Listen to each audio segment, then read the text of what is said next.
പ്രിയപ്പെട്ടവരെ, ഇടുക്കി ഡയമണ്ട്സ് എന്ന യൂട്യൂബ് ചാനലിലേക്ക് എല്ലാവർക്കും സ്വാഗതം.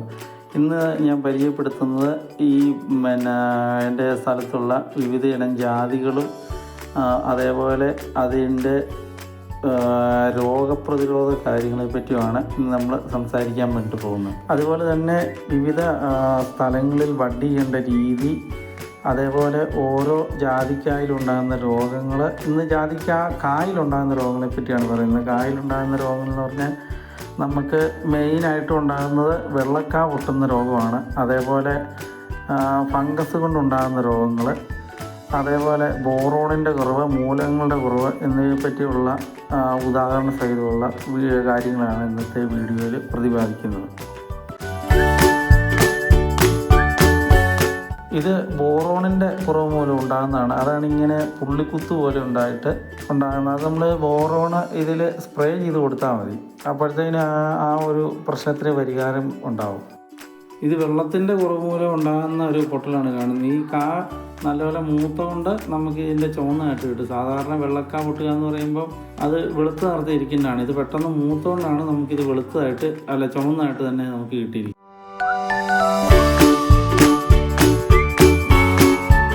ജാതിക്ക ഇതുപോലെ കാഴ്ചയ്ക്കുന്നതിന് കാരണം എന്ന് പറയുന്നത് ഇതിന് കൃത്യമായ നനയം കൊടുക്കുന്നുണ്ട്. അതേപോലെ micro nutrients, micro food, NPK ഇത്രയും വളങ്ങൾ കൊടുത്താൽ മതി. ജൈവവളങ്ങൾ ചവിട്ടി കൊടുക്കുമ്പോഴാണ് അതിന് ഏറ്റവും നല്ലത്. അതേപോലെ രാസവളം ഓടിയാറായിട്ട് കൊടുക്കുന്നതാണ് ഏറ്റവും നല്ലത്. അങ്ങനെ ചെയ്യുമ്പോഴാണ് ഈ ഒരു പോലെ തന്നെ ഒരു 16ഓളം ജാതിക്ക ഉണ്ടാകുന്നത്. ഇത് മൈക്രോ ന്യൂട്രിയൻസിൻ്റെ കുറവ് മൂലം ഉണ്ടായിട്ട് കാ പൊട്ടുന്നതാണ്. അപ്പോൾ ഇതിന് കട്ടി ഉണ്ടായിരിക്കും ഇതിൻ്റെ കായയുടെ പുറത്ത്.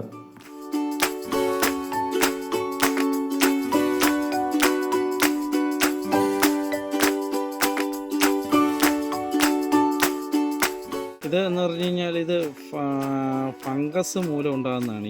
ഇത് കണ്ടോ ഇങ്ങനെ ഉണ്ടാകുന്നത്. ഇതിനാണ് നമ്മൾ ഈ ഫംഗിസൈഡ് അടിക്കണമെന്ന് പറയുന്നത്.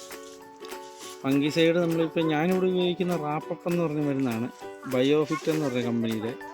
പല ഉടായ്പ് കമ്പനിയുടെ ഉണ്ട്, പക്ഷേ ബയോഫിറ്റിൻ്റെ ആണ് ഒറിജിനലായിട്ടുള്ളത്. കല്ലൊക്കെ ഉള്ളൊരു സ്ഥലത്തെ ജാതിയായിരുന്നു. അപ്പം ഞാനിത് മൾട്ടി റൂട്ട് ചെയ്തായിരുന്നേ. മൾട്ടി റൂട്ട് ചെയ്യാന്ന് പറഞ്ഞു കഴിഞ്ഞാൽ ഇത് നമ്മൾ വേറൊരു ജാതി ഇതിൽ ബഡ് ചെയ്ത് വെക്കുന്നതാണ് മൾട്ടി റൂട്ട് എന്ന് പറയുന്നത്. ഇതുണ്ട് 3 മാസം നമ്മൾ ഒരു ശ്രദ്ധ കൊടുക്കാതെ പോയപ്പോൾ കണ്ടമാനം എൻ്റെ ഉള്ളിലോട്ട് കയറി. എത്ര നാൾ നമ്മൾ വെച്ചോണ്ടിരിക്കുന്നത്. ഇത് ചെയ്ത് കഴിഞ്ഞാൽ ഒരു 2 മാസം ഇത് അഴിച്ചു വിടണം.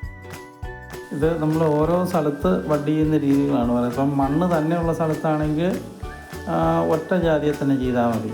അതേപോലെ ഇങ്ങനെ കല്ല് ഇതിൻ്റെ അടിയിലുണ്ടെങ്കിൽ നമ്മൾ 2-3 ജാതിയെ ചെയ്യുന്നത് നല്ലത്. ഒരിക്കലും 3-4 ജാതിയിൽ ചെയ്യാതിരിക്കുന്നതാണ് നല്ലത്. അപ്പം മൾട്ടി റൂട്ട് ചെയ്യുമ്പോൾ 2 ജാതി മതി. ഒന്നെങ്കിൽ ഒരു കാട്ടുജാതി, ഒരു നാട്ടുജാതി, ഇല്ലെങ്കിൽ 2 കാട്ടുജാതി. അതാണ് ഏറ്റവും നല്ലത്.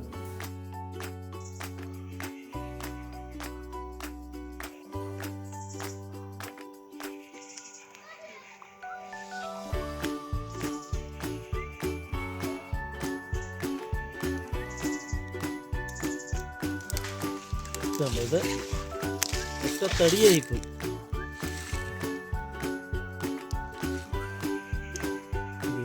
വിടണം കേട്ടോ,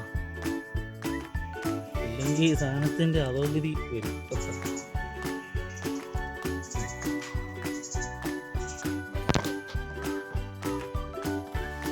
ഇങ്ങനെ ബ്ലേഡിന് കട്ട് ചെയ്ത് വിടണം, ഇല്ലെങ്കിൽ ഇരിക്കുക.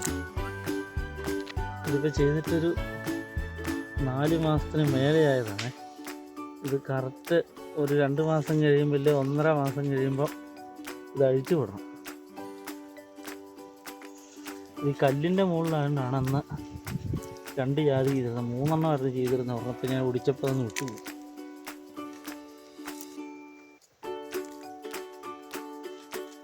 ഇതുണ്ട് എൻ്റെ തൊലിക്കകത്തോട്ട് ഇറങ്ങി. ഇത് നമ്മൾ ഒരു ജാതിക്ക് 2 തായ് വേരുണ്ടാക്കുന്ന പരിപാടിയാണ് ഈ കാണിക്കുന്നത്.